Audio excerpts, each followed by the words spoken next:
OPD में बहुत बार parents की कंप्लेन होती है कि मेरा बच्चा शाम को या रात को बहुत रोता है, इतना रोता है कि दूध भी नहीं पीता, चुप ही नहीं होता और पूरा घर सर पे उठा लेता है।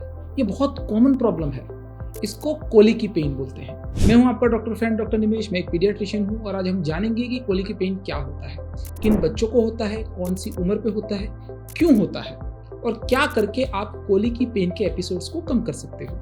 कोलिकी पेन माँ बाप को डरा देती है और कई बार माँ बाप बच्चे के रोने से फ्रस्ट्रेट भी हो जाते हैं। आपको ये जान के हैरानी होगी कि ऑलमोस्ट 20% बच्चों को कोलिकी पेन होता है। ये बच्चे के पैदा होने के कुछ हफ्ते बाद चालू होता है। 4 से 6 हफ्ते के बीच में इसके एपिसोड सबसे ज़्यादा होते हैं और 3 से 4 महीने का होते होते ये एपिसोड्स कम हो जाते हैं और कईयों में तो चले भी जाते हैं। तो पता कैसे चलता है कि बच्चे को कोलिकी पेन हो रहा है? कोलिकी पेन मतलब आंतड़े में पेन। तो इसमें होता क्या है कि बच्चा वैसे तो हेल्दी होता है, कोई प्रॉब्लम नहीं होता है, सर्दी खांसी बुखार डायरिया वोमिटिंग कुछ नहीं होता है और कोलिकी पेन के एपिसोड्स के बीच के टाइम में बच्चा एकदम नॉर्मल भी होता है। बच्चा अचानक से रोना चालू कर देता है, अपनी मुट्ठी को टाइटली बांध लेता है, पैर एब्डोमेन के ऊपर ले लेता है, गैस पास करता है, जोर जोर से रोता है, अपनी कमर को मोड़ लेता है जिसे आर्चिंग बोलते हैं, रोने की वजह से मुंह लाल हो जाता है और कुछ देर बाद अपने आप भी चुप हो जाता है। इसे कोलिकी पेन बोलते हैं।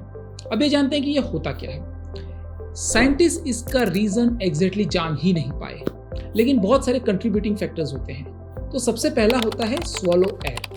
बच्चा जब माँ की छाती से दूध को खींचता है तो दूध के साथ साथ थोड़ी एयर भी खींच लेता है और वो कोलिकी पेन देती है। तो माँ को अच्छे से बच्चे को निपल पे चिपकाना आना चाहिए, जिसे अटैचमेंट बोलते हैं।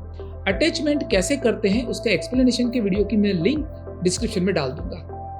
दूसरा कारण होता है मिल्क एलर्जी। बच्चे को मिल्क एलर्जी हो सकती है। तीसरा कारण होता है अंडर फीडिंग या ओवर फीडिंग। चौथा एक कारण होता है ओवर स्टिमुलेशन।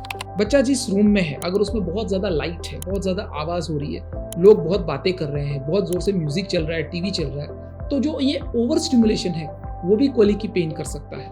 रिफ्लक्स भी एक कोलिकी पेन का कारण होता है।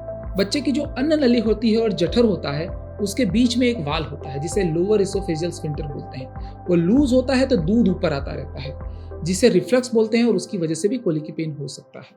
बच्चा अगर प्रीटर्म है, थोड़ा जल्दी पैदा हुआ है, तो उसके आंतड़े के मसल्स थोड़े प्रीटर्म होते हैं, प्रीमेच्योर होते हैं, तो उसकी वजह से भी कोलिकी पेन हो सकता है। बच्चे को कोलिकी पेन ना हो उसके लिए आप क्या कर सकते हैं? वैसे हम पहले ही बात कर चुके हैं कि एग्जैक्ट रीजन हमको नहीं मालूम है, इसलिए हमको बहुत सारी चीजों का कॉम्बिनेशन इस्तेमाल करना पड़ता है। पहला होता है बर्पिंग। बच्चे को अच्छे से कंधे पे रख के पीठ को थपथपाना है। थपथपाने के लिए आप ऐसे हाथ का इस्तेमाल करें, फ्लैट हाथ का इस्तेमाल ना करें। दूसरा, बच्चे को स्ट्रोलर में चला सकते हैं, बच्चे को कार में घुमा सकते हैं, बच्चे को हाथ में झूला झुला सकते हैं, बच्चे को चेयर में झूला झुला सकते हैं, बच्चे को पालने में झूला झुला सकते हैं। इन सबसे होता क्या है कि जो वाइब्रेशन मूवमेंट होती है उसकी वजह से जो पेट में दूध के साथ एक्स्ट्रा एयर बबल्स हैं वो बर्पिंग के थ्रू निकल जाएंगे, डकार के थ्रू निकल जाएंगे, तो ये कोलिकी पेन में हेल्प करता है। दूसरा, अगर बच्चा फॉर्मूला फीड के ऊपर है तो आप उसका फीड बदल सकते हैं, वो कंपनी बदल सकते हैं, डब्बे की कंपनी बदल सकते हैं। कई बार बच्चे में स्ट्रेस की वजह से या इमोशनल डिस्टर्बेंस की वजह से भी कोलिकी पेन होता है। तो क्या कर सकते हैं आप? बच्चे के साथ skin to skin contact mother या फादर का करा सकते हैं। बच्चे के सामने धीरे धीरे गाना गा सकते हैं, सॉफ्ट वॉइस में बात कर सकते हैं, सॉफ्ट म्यूजिक चला सकते हैं। इन सब चीज़ों से बच्चे का स्ट्रेस लेवल कम होगा तो कोलिकी पेन भी कम होने के चांसेस हैं। कई बार बच्चे को गुनगुने पानी से नहलाने से भी कोलिकी पेन कम हो जाता है। कुछ डॉक्टर पेसिफायर्स की एडवाइस देते हैं। हालांकि मैं पेसिफायर की बहुत खिलाफ हूँ, लेकिन अगर कोई दूसरा रास्ता न दिखे या किसी और चीज़ से आपको राहत न मिले तो आप पेसिफायर दे सकते हो। एक होता है डिक्रीज स्टिमुलेशन। अभी हमने पहले ही बात की कि रूम में बहुत ज़्यादा लाइट हो, बहुत ज़्यादा शोर हो, टीवी रेडियो ऐसा सब चल रहा हो बहुत ज़ोर से, तो आप इन एक्स्ट्रा स्टिमुलेशन को दूर करके भी बच्चे के कोलिकी पेन को कम कर सकते हो। आखिर में होता है ड्रग्स। साइमेथिकोन नाम के ड्रग्स होते हैं और ये एक ओवर द काउंटर ड्रग है, मतलब कि आप बिना प्रिस्क्रिप्शन के भी ले सकते हो। तो अगर बच्चे को बहुत ज़्यादा कोलिकी पेन हो रहे हैं और बहुत फ्रीक्वेंट अटैक्स हो रहे हैं तो आप अपने पीडियाट्रिशियन को पूछकर साइमेथिकोन ड्रॉप्स दे सकते हो। इसी के साथ वीडियो खत्म होता है। मैं हूं डॉक्टर निमेश।